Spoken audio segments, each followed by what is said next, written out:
Good morning students. तो last lecture तक अपन ने इस न्यूमेरिकल तक देखा था। अपन ने position vector, displacement vector, types of motion, rest and motion और कुछ बेसिक अपन ने बातें करी थी, translatory motion, rectilinear motion, curvilinear path के बारे में। अब अपन आज कुछ पैरामीटर्स पढ़ रहे हैं काइनेमैटिक्स के। वो पैरामीटर्स क्या होते हैं? सबसे पहला पैरामीटर होता है अपना क्या? डिस्टेंस। दूसरा पैरामीटर होता है अपना क्या? डिस्प्लेसमेंट। आप लोग नोट करते जाइए साथ के साथ इसे। ये दो पैरामीटर हो गए अपने। इसके बाद अपने और पैरामीटर्स आते हैं यहाँ पे। स्पीड, आप लोगों ने 9th और 10th क्लास में देखा ही होगा स्पीड क्या होता है। फिर आता है अपना वेलोसिटी और लास्ट अपना आएगा एक एक्सेलरेशन। ठीक है। अब यहां पे अपन क्या करेंगे, इस लेक्चर को अपन आगे बढ़ाएंगे। डिस्टेंस और डिस्प्लेसमेंट अपन एक साथ देखेंगे। सिमिलरली अपन आज के लेक्चर में स्पीड और वेलोसिटी की बात करेंगे, लेकिन अपन स्लाइड्स में आज स्पीड तक की बातें करेंगे और उसके बाद अपन फिर वेलोसिटी और एक्सेलरेशन को साथ में लेंगे। अच्छा, आगे बढ़ने से पहले मैं आपको एक चलिए अपन ऐसे ही कंटिन्यू करते हैं, धीरे धीरे अपन बढ़ते जाएंगे आगे, एक एक चीज टाइम से समझेंगे। तो अब अपन बात करते हैं डिस्टेंस की। डिस्टेंस क्या होता है भाई? डिस्टेंस होता है टोटल पाथ ट्रेवल्ड। अगर आपसे मैंने बोला आपको ए लोकेशन से बी लोकेशन तक जाना है, तो ए से बी लोकेशन तक आप जो भी पाथ ट्रेवल कर रहे हैं वो क्या हो गया? आपका डिस्टेंस हो गया। ठीक है। अब अगर मैं आपसे बोलूं आपको डिस्प्लेसमेंट फाइंड आउट करना है, तो इसका मतलब ए से बी तक जाने में जो भी शॉर्टेस्ट पाथ होगा वो क्या होगा? आपका डिस्प्लेसमेंट होगा। फॉर एन एग्जाम्पल अपन इसको ऐसे देखें, ये आपका ए पॉइंट है और ये आपका बी पॉइंट है। आपको ए से बी जाना है। ठीक है। अब डिस्टेंस और डिस्प्लेसमेंट आप एक नोट डाल के एक लाइन लिख सकते हैं कि distance and displacement always depend upon the type of the path followed. यानी कि ए से बी तक जाने में उस पार्टिकल ने, उस बॉडी में जो पाथ को फॉलो किया होगा उसकी बहुत ज्यादा इंपॉर्टेंस है। ठीक है। तो अब देखिए अपन सपोज अगर उसने कुछ इस तरह का पाथ लिया होता, ठीक है, अगर उसने इस तरह का पाथ फॉलो किया है एक पार्टिकल ने और वो इस तरह से बी तक पहुंचा, ठीक है, यहां पे इधर ऐसे होकर के यहां तक वो ए से बी पे पहुंचा। अब अगर मैं आपसे बोलूं कि ये तो इसका क्या हो गया? डिस्टेंस हो गया, क्योंकि ये क्या है? टोटल पाथ ट्रेवल्ड बाया पार्टिकल। तो ये टोटल पाथ इसने ट्रेवल कर लिया। अगर इसका डिस्प्लेसमेंट आपसे पूछा जाए तो आप क्या बोलेंगे? इसका डिस्प्लेसमेंट होगा ये। ठीक है। शॉर्टेस्ट लाइन ट्रेवल्ड यानी कि शॉर्टेस्ट पाथ टेकन, वो आपका क्या होगा? डिस्प्लेसमेंट होगा। अपन इसको आगे और भी एग्जांपल में देखेंगे। एज ऑफ नाउ ये इसका बेसिक मतलब है कि डिस्टेंस और डिस्प्लेसमेंट में अंतर क्या होता है। अच्छा, आगे अपन बढ़ते हैं। यहां पे एक डिस्टेंस का अपन ने एक फॉर्मूला लगा रखा है, तो आप लोग इसको नोट कर लीजिए। ये फॉर्मूला और इसकी सिग्निफिकेंस अगर मैं आपको अभी बता दूंगा तो आप कंफ्यूज हो जाएंगे। फिर भी अगर कुछ बच्चों को लगता है कि भाई उनको ऑलरेडी चीजें पता है, तो मैं ब्रीफली आपको एक्सप्लेन करता हूं। यहां पे इधर देखिए, आपके पास, आपको पता है वेलोसिटी क्या होता है। ठीक है। मैं उन बच्चों के लिए बता रहा हूं जिनको ऑलरेडी वाली चीजें पता है, वरना अपन इसको आगे के लेक्चर में कंटिन्यू करेंगे। Velocity is change in position with respect to time, जिसको अपन इस तरह से डिनोट करते हैं। और एक्सेलरेशन क्या होता है? Change in velocity per unit time. ठीक है। अगर आपको ये पता है दोनों चीजें, तो अब अपन देखिए, अपन इस इक्वेशन को v is equals to d x by d t को अपन कैसे लिख सकते हैं? क्या मैं इसको ऐसे लिख सकता हूं? v d t is equals to d x. ठीक है। अगर मैं पोजीशन का डिफरेंशिएशन कर रहा हूं विद रिस्पेक्ट टू टाइम, तो मुझे क्या मिल रहा है? मुझे वेलोसिटी मिल रही है। इस एक्सप्रेशन का इतना सा मतलब है। और अगर मैंने v d t equal to d x और मैं बोथ साइड अब यहां पे क्या कर दूं? यहां पे मैं इसको इंटीग्रेट कर दूं, तो अब मुझे यहां पे क्या मिल रहा है?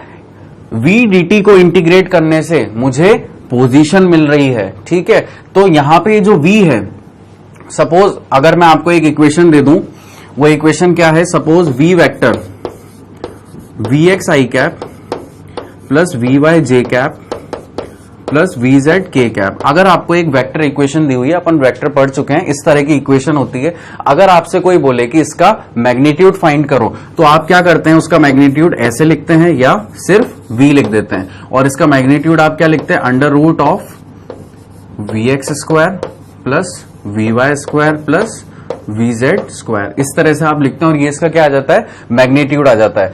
तो डिस्टेंस कैसी क्वांटिटी है, डिस्टेंस एक स्केलर क्वांटिटी है, और डिस्प्लेसमेंट क्या होती है, एक वेक्टर क्वांटिटी होती है। डिस्प्लेसमेंट में हमेशा एक डायरेक्शन होता है। फॉर एग्जांपल जो अपन ने यहां पे देखा था, इस एग्जांपल में ये पार्टिकल ए से बी पे जा रहा था, तो इसका डिस्टेंस देखिए इस तरह से था, लेकिन डिस्प्लेसमेंट क्या थी, एक शॉर्टेस्ट लाइन थी, वो क्या थी, ये येलो लाइन। तो येलो लाइन का क्या है, एक डायरेक्शन है, एक स्ट्रेट लाइन, उसका डायरेक्शन आ गया किधर, पॉजिटिव एक्स डायरेक्शन में। तो डिस्प्लेसमेंट का हमेशा एक डायरेक्शन होता है और डिस्टेंस का डायरेक्शन नहीं होता है।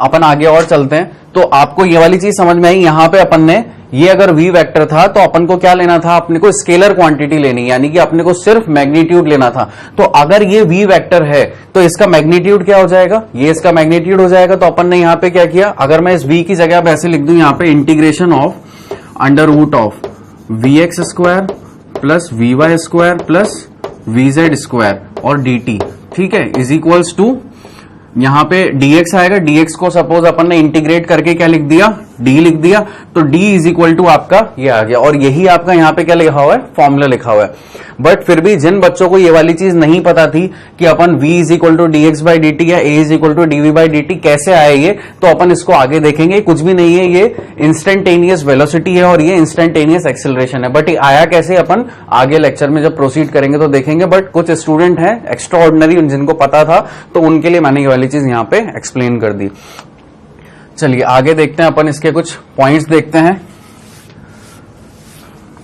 सम इंपॉर्टेंट पॉइंट्स रिगार्डिंग डिस्टेंस। आप एक एक पॉइंट अपनी कॉपीज में भी नोट करिए, क्योंकि ये ऐसे पॉइंट है जिसमें आपको बुक से अगर आप पढ़ेंगे तो आपको एक एक थ्योरी की लाइन अच्छे से पढ़ेंगे, तब जाके ये वाले पॉइंट्स मिलेंगे। यहां पे मैंने कुछ बुलेट पॉइंट्स डाले हुए जो कि आपके लिए काफी इंपॉर्टेंट है। सबसे पहला पॉइंट, डिस्टेंस कैसी क्वांटिटी है, एक स्केलर क्वांटिटी, यानी कि इसमें सिर्फ मैग्नीट्यूड होता है, डायरेक्शन नहीं होती है। दूसरा पॉइंट, इट इज इसकी जो यूनिट होती है वो क्या होती है, मीटर। एसआई यूनिट जो होती है इसकी मीटर होती है। अगर इसकी एसआई यूनिट मीटर है, तो क्या आप लोग इसका डायमेंशन लिख सकते हैं। इसका डायमेंशन क्या आएगा, अपन ने यूनिट एंड डायमेंशन ऑलरेडी पढ़ रखा है, m0 l1 t0, यानी कि केवल l इसका क्या आया, डायमेंशन आया। तो वो अपन ने यहाँ पे इसको इस तरह से लिख सकते हैं, इसका जो डायमेंशन होगा m0 l1 t0, या फिर अपन इसको सिर्फ लिख सकते हैं l1, ठीक है। फिर आगे अपन देखते हैं, डिस्टेंस जो होता है हमेशा पॉजिटिव ही होगा, वो कभी भी नेगेटिव नहीं हो सकता और कभी भी जीरो नहीं हो सकता है, ठीक है। मैं इसको इस तरह से आपको समझा सकता हूं, जैसे अगर आप अभी एक पोजीशन पे खड़े हैं, सपोज आपका एक कोऑर्डिनेट है 0,0,0, ठीक है, एक्स वाई जेड कोऑर्डिनेट में आप 3D में आप खड़े हैं, ये आपका अभी ये पोजीशन है। अगर मैंने एक स्टेप भी आगे ले लिया तो मेरी पोजीशन क्या हुई, चेंज हो गई। अगर मेरी पोजीशन चेंज हुई है तो कुछ ना कुछ गेन ही हुआ है, माइनस तो हुआ नहीं है, ठीक है। अगर मैं एक स्टेप पीछे भी ले रहा हूं तो मेरी डायरेक्शन दूसरी तरफ जा रही है, लेकिन फिर भी मैं चल तो रहा हूं, कुछ ना कुछ गेन कर रहा हूं। तो इसलिए डिस्टेंस कभी भी नेगेटिव में नहीं हो सकता है, ना जीरो हो सकता है, वो हमेशा क्या होगा, पॉजिटिव होगा, ठीक है। जीरो किस तरह से हो सकता है कि आप हिले ही नहीं, तो अपन एक बात कह सकते हैं कि हाँ ठीक है, डिस्टेंस उस तरह से इनिशियल डिस्प्लेसमेंट या डिस्टेंस जीरो हो गया। वैसे अगर कभी भी आपको लिखा हुआ आ रहा है s is equals to zero, तो इसका मतलब वो आपका इनिशियल डिस्प्लेसमेंट है, जो कि क्या है, जीरो है। फिर अपन आगे चलते हैं, distance does not decrease with time and is never zero for a moving body, ठीक है। वही चीज अभी मैंने आपको समझाई कि जैसे जैसे अगर मैंने एक स्टेप ये आगे लिया था तो मेरे को कुछ ना कुछ टाइम लगा, चाहे वो नैनो फ्रैक्शन सेकंड का ही टाइम क्यों ना लगाओ, लेकिन टाइम लगा तो सही।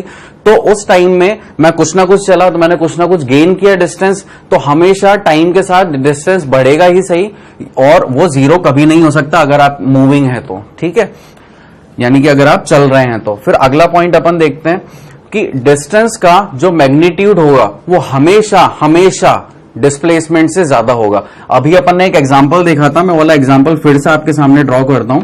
ये कुछ इस तरह से पार्टिकल जा रहा था ए से बी, और यहां पे अपन ने डिस्प्लेसमेंट को मार्क किया था कुछ एक स्ट्रेट लाइन, रेड कलर की लाइन यहां पे ले ली मैंने डिस्प्लेसमेंट की, कलर चेंज हो गए, ठीक है। तो अब यहां पे देखिए, अगर आप कोई पाथ ऐसे ऐसे ऐसे इतना घूम फिर के आप जा रहे हैं, ठीक है, तो ये लंबा पाथ हो गया और ये छोटा पाथ हो गया। तो क्लियरली दिख रहा है अपने को कि डिस्टेंस जो है हमेशा मतलब ये अपन यूनिवर्सली बोल सकते हैं कि डिस्टेंस जो है हमेशा डिस्प्लेसमेंट से बड़ा ही होगा। क्यों? क्योंकि डिस्टेंस तो क्या होता है, टोटल पाथ ट्रेवल्ड, और डिस्प्लेसमेंट क्या होता है, द शॉर्टेस्ट पाथ ट्रेवल्ड। उसकी डेफिनेशन में ही वो खुद को अपने आप को क्या बता रहा है, छोटा बता रहा है डिस्टेंस से। तो ये कुछ पॉइंट्स थे, आप लोग इसे नोट करिए। अब अपन आगे चलते हैं डिस्प्लेसमेंट के ऊपर।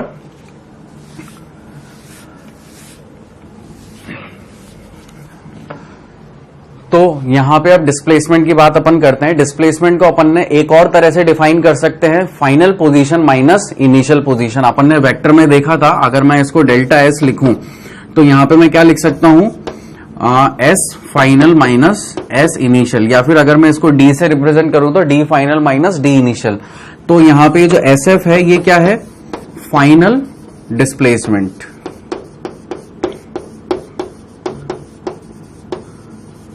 और ये जो एस आई है ये आपका क्या हो गया, इनिशियल डिस्प्लेसमेंट।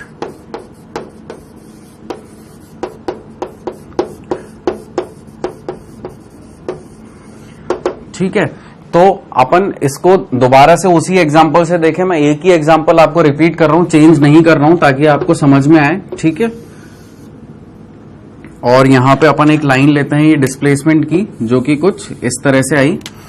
तो यहां पे देखिए, ये इसकी क्या थी, इनिशियल पोजीशन थी। यहां से पार्टिकल स्टार्ट होता है, जहां से पार्टिकल स्टार्ट होता है उसको अपन क्या बोलते हैं, इनिशियल पोजीशन। और जहां पे ये सपोज ए लोकेशन दे दी और ये बी लोकेशन, और जहां पे पार्टिकल आकर के रुक जाता है वो क्या होता है, उसका फाइनल पोजीशन। ठीक है, अपन ये देख चुके हैं वेक्टर में। तो ये इसकी इनिशियल पोजीशन, ये इसकी फाइनल पोजीशन। तो अगर आप फाइनल में से इनिशियल माइनस कर दें, सपोज मैं इसको कह दूं कि ये 0 से स्टार्ट हुआ था और ये 5 तक गया, तो ये टोटल लेंथ कितनी होगी, सपोज मीटर में है तो 0 मीटर 5 मीटर, तो टोटल लेंथ कितनी हो गई, 5 मीटर। अब 5 माइनस 0 करेंगे तब भी आपके पास क्या आएगा, 5 मीटर ही आएगा। तो बस लिखने का एक तरीका है। तो अपन डिस्प्लेसमेंट को कैसे लिख सकते हैं, final position minus initial position. ठीक है, और एक और इसकी डेफिनेशन क्या होगी, द शॉर्टेस्ट पाथ ट्रेवल्ड। तो यहां पे लिखा हुआ है मैंने, ये initial position to the final position, और इसका जो मैग्नीट्यूड होगा वो डिस्टेंस से कैसा होगा, हमेशा छोटा होगा या इक्वल होगा। इक्वल वाली कंडीशन भी अपन अभी आगे देखेंगे कि डिस्प्लेसमेंट और डिस्टेंस कैसे इक्वल हो सकते हैं। अच्छा, अब इसका एक फॉर्मूला आता है। तो फिर से मैं वही वाली बात बोलूंगा, जिन बच्चों को पता है वो तो इसे समझ लें, और जिन बच्चों को नहीं पता है वो आगे 1-2 लेक्चर का वेट करें, वहां पे उन्हें वाली चीज समझ में आएगी। लेकिन फिर भी मैं इस चीज को दोबारा आपको बताऊंगा। यहाँ पे अपने पास जो डिस्प्लेसमेंट है वो कैसी क्वांटिटी है, एक वेक्टर क्वांटिटी है। तो अपने को पता है वेलोसिटी को अपन कैसे लिख सकते हैं, वेक्टर के केस में ds अपॉन dt। अगर ये वेक्टर है तो इनके ऊपर वेक्टर का साइन आएगा। ठीक है, तो वेलोसिटी को मैंने कैसे लिख दिया, ds अपॉन dt। वहां पे डिस्प्लेसमेंट के केस में अपन ने क्या लिखा था, स्पीड को लिखा था, और स्पीड क्या थी, v is equals to ds upon dt। देखिए दोनों में बहुत अंतर है। अगर मैं स्पीड की बात कर रहा हूं तो स्पीड कैसी क्वांटिटी है, कि स्केलर क्वांटिटी। अपन 9-10 से वाली चीज पढ़ते हुए आ रहे हैं। तो यहां पे वेक्टर का साइन नहीं है, यहां पे वेक्टर का साइन नहीं है। क्या टाइम के ऊपर वेक्टर का साइन आना चाहिए, नहीं। टाइम कैसी क्वांटिटी है, कि स्केलर क्वांटिटी है, तो उसके ऊपर वेक्टर का साइन नहीं आएगा। तो स्पीड को अपन रिप्रेजेंट करते हैं ऐसे।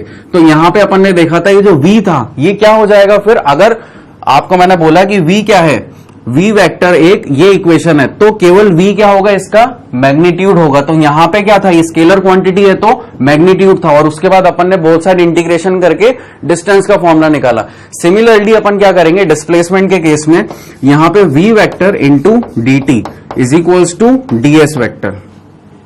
अब दोनों तरफ अपन क्या करेंगे, इंटीग्रेट करेंगे। अब अपन ने इंटीग्रेट किया तो यहां पे ये v क्या है, ये v वेक्टर है, तो यहां पे क्या आ जाएगा, integration of vx i cap plus vy j cap plus vz k cap. अपन इसका इंटीग्रेशन करेंगे dt के रेस्पेक्ट में, तो अपने को क्या मिलेगा, एक डिस्प्लेसमेंट मिलेगा। ठीक है, तो उसको अपन s वेक्टर से यहां पे रिप्रेजेंट कर सकते हैं। तो यही चीज यहां पे लिखी हुई है। ठीक है, तो अब अपन आगे देखते हैं कुछ इंपॉर्टेंट पॉइंट्स डिस्प्लेसमेंट से रिलेटेड। आप लोग साथ के साथ नोट करते जाइएगा। ये कुछ ऐसी चीजें हैं जो आपको एक बार समझ में आ गई तो आपको बार बार ये चीजें ब्रशअप करने की जरूरत नहीं पड़ेगी, हमेशा आपके साथ सदियों तक चलेगी। और ये आपकी ऐसी चीज है जो कॉलेज में भी आपके काम आएगी, है ना। तो अपन इसको अच्छे से समझते हुए चलेंगे।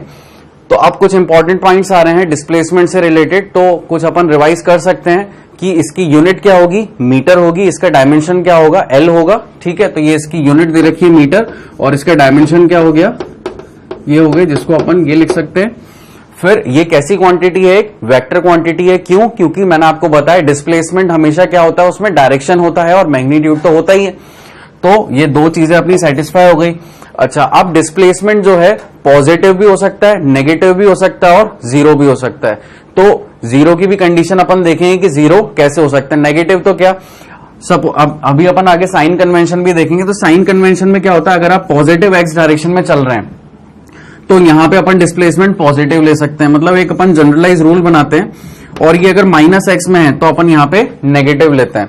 सिमिलरली अगर मैं पॉजिटिव वाई में चल रहा हूं तो मैं यहां पे पॉजिटिव लूंगा, नेगेटिव वाई में चल रहा हूं तो नेगेटिव लूंगा डिस्प्लेसमेंट, ठीक है। ये एक साइन कन्वेंशन होता है जिसको अपन फॉलो करते हैं। तो पॉजिटिव और नेगेटिव तो काफी आसान है, लेकिन जीरो कैसे हो जाता है वो अपन देखेंगे। भाई जीरो अगर मैं आपको अभी बताऊं तो जैसे सपोज एक पार्टिकल यहां से स्टार्ट हुआ ए पॉइंट से, और ये इस तरह से घूमता फिरता हुआ वापस से इधर ही आ गया, तो डिस्प्लेसमेंट क्या होता है, shortest part travel plus final position minus initial position.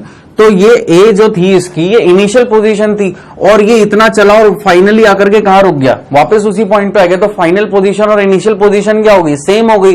तो जीरो माइनस जीरो क्या हो गया, जीरो। तो इसका डिस्प्लेसमेंट क्या हो गया, जीरो। और ऐसा नहीं है सर्कल के केस में, आप ऐसा भी लीजिए, सपोज ये ए पॉइंट मैं यहां पे लेता हूं, ये इस तरह से घूम फिर के और फिर वापस से यहां पे आ रहा है, तो अभी भी क्या है, इसका डिस्प्लेसमेंट जीरो ही है, ठीक है।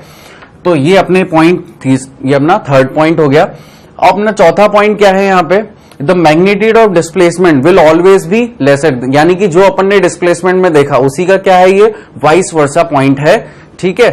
डिस्प्लेसमेंट जो है हमेशा डिस्टेंस से छोटा होगा, ठीक है। ये वाली चीज आप अलग से स्टार लगा के, नोट लगा के लिख लीजिए कि distance will be always greater than displacement, या displacement will always be lesser than equal to distance. अच्छा, अब मैंने आपको बोला था ये इक्वल का साइन जो आ रहा है, इसको अपन आगे एक एग्जांपल में देखेंगे स्लाइड में। अब अपन एग्जांपल लेते हैं डिस्टेंस और डिस्प्लेसमेंट का। अब एक एग्जांपल देखते हैं। तो यहां पे देखिए क्या हो रहा है, ये आपका एक ए पॉइंट है, ठीक है। यहां से पार्टिकल मूव करना स्टार्ट कर रहा है और वो नॉर्थ के डायरेक्शन में गया एक बी पॉइंट पे, और वहां से सपोज ये ए से बी तक ये चल गया 5, अपन यूनिट नहीं लेते, कुछ भी 5 चल गया, है ना। यूनिट लूंगा तो आप बोलेंगे सर 5 मीटर इतनी होती है क्या, है ना। तो ये कुछ भी 5 यूनिट चल गया। उसके बाद ये बी से गया कहां, सी पे, और बी से सी की भी इसने क्या किया, सपोज ये टोटल लेंथ कितनी मान लेता हूं मैं 10, तो ये आधी कितनी हो जाएगी, इतनी 5 और इतनी 5, ठीक है। सपोज टोटल मैंने 10 मान लिया यहां से लेकर के यहां तक का, तो आधी कितनी हो जाएगी ये 5, ठीक है। फिर अपन आगे चलते हैं। अब ये सी से डी पे गया, पहले तो क्या हुआ, ए से बी नॉर्थ गया और बी से सी कहां पे आएगी, वेस्ट या ईस्ट, ईस्ट। अपन ने देखा था जी न्यूज, याद आ रहा है, नॉर्थ साउथ वेस्ट ईस्ट, ये कुछ अपना NEWS जी न्यूज बन रहा है अपना ये, ठीक है, पढ़ाया था मैंने आपको ये। तो अब ये ईस्ट की वेस्ट की तरफ आ गया।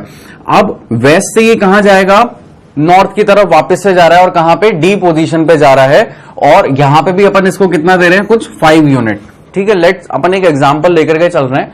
तो टोटल डिस्टेंस अगर आपसे कोई पूछे कि इस पार्टिकल ने ए पोजीशन से डी पोजीशन तक कितना डिस्टेंस ट्रेवल किया, तो आप कैसे लिखेंगे इसको, आप यहां पे लिख सकते हैं total distance travelled equals to 5 + 5 + 5, इसको मैं ब्रैकेट में डाल देता हूं, क्यों, क्योंकि ये एक साथ थे और ये वाले 5, तो ये टोटल कितने हो गए, देखिए 20, कुछ भी यूनिट होगी इनकी। अच्छा, जिनको समझ में नहीं है उनको ऐसे लिख देता हूं मैं, ए बी चला पहले, तो ये ए बी के बाद BC चला, BC के बाद कितना चला, ये CD चला। तो ए बी कितना है 5 और BC कितना है 10 और CD भी कितना है 5, तो ये कितना हो गया यहाँ पे 20। ठीक है, जिसको ऐसे समझना है ऐसे समझे, जिसको ऐसे समझना है ऐसे समझ ले पूरी चीज लिख करके। ठीक है, तो टोटल डिस्टेंस ट्रेवल कितना आ गया 20 आ गया। अब अगर आपसे कोई पूछे इसमें कि भैया डिस्प्लेसमेंट कितना है, तो डिस्प्लेसमेंट क्या होता है, final position minus initial position. अगर ये इसकी इनिशियल पोजीशन थी और डी पे आकर के वो रुक गया, तो ये क्या हो गई इसकी फाइनल पोजीशन। तो अपन क्या करते थे, फाइनल माइनस इनिशियल, यानी कि यहां पे एक लाइन कैसी आएगी, कुछ इस तरह से ये लाइन आएगी, ये किसकी लाइन होगी, डिस्प्लेसमेंट की। तो यहां पे अपन एरो किस तरफ दिखाएंगे, इनिशियल से फाइनल, यानी कि कुछ ये। ठीक है, ये डिस्प्लेसमेंट का डायरेक्शन हो गया, इनिशियल से फाइनल। तो अब यहां पे अपन देखें तो कितना हो रहा है डिस्प्लेसमेंट इसका, अपन क्या इमेजिन कर सकते हैं, यहां पे देखिए एक राइट एंगल ट्रायंगल अपन यहां बना सकते हैं और एक राइट एंगल ट्रायंगल यहां पे, और ये इतना 5 है, ये इतना 5 है, ये 5 है और ये 5 है। तो यानी कि अपने पास परपेंडिकुलर और बेस तो है, अपने को क्या चाहिए, केवल हाइपोटेनियस चाहिए, यानी कि अपने को ये वाली लेंथ पता चल जाए, ये वाली लेंथ पता चल जाए, दोनों को ऐड कर देंगे तो अपने को क्या मिल जाएगा, डिस्प्लेसमेंट मिल जाएगा।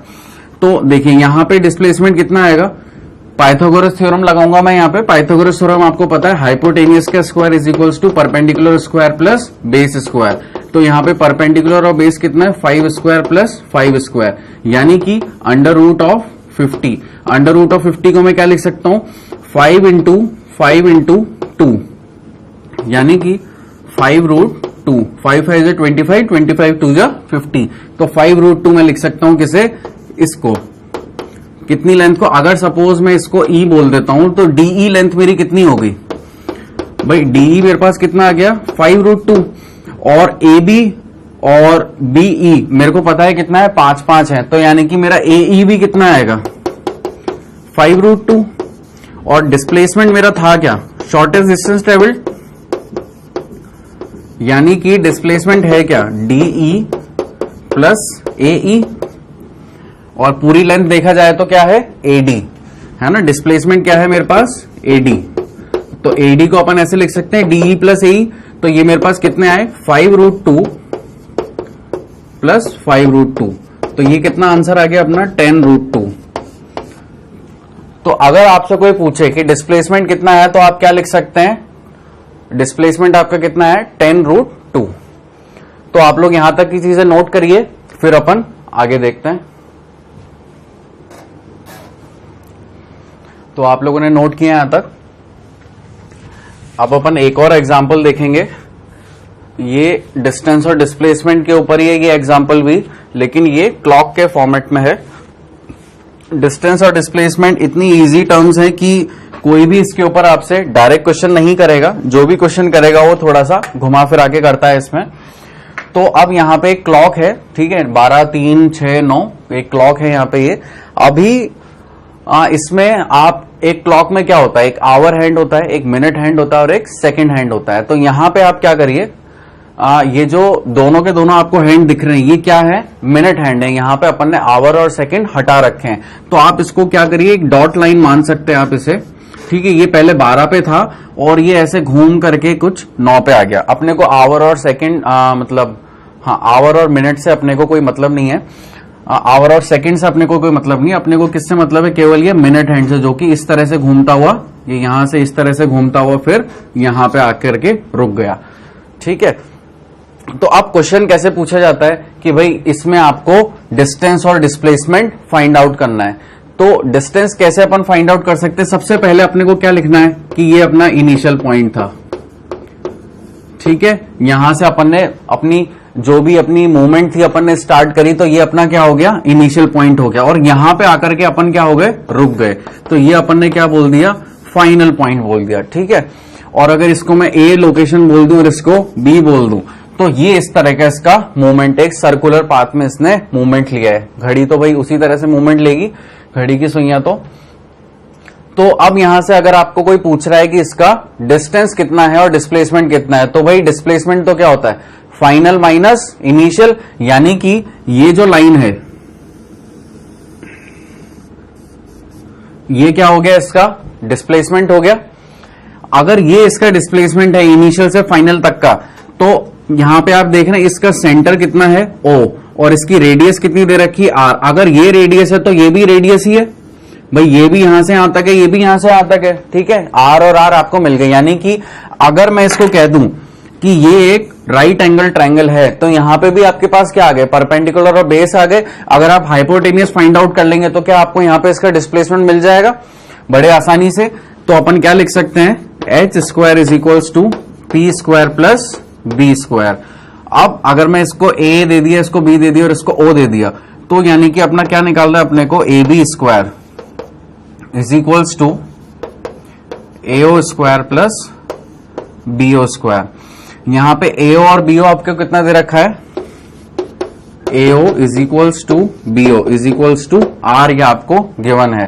तो यहां पे आप क्या लिख सकते हैं, या तो लिख लीजिए 2AO का स्क्वायर या 2BO का स्क्वायर, और अगर उनकी वैल्यू डाल देंगे तो क्या हो जाएगा 2R square.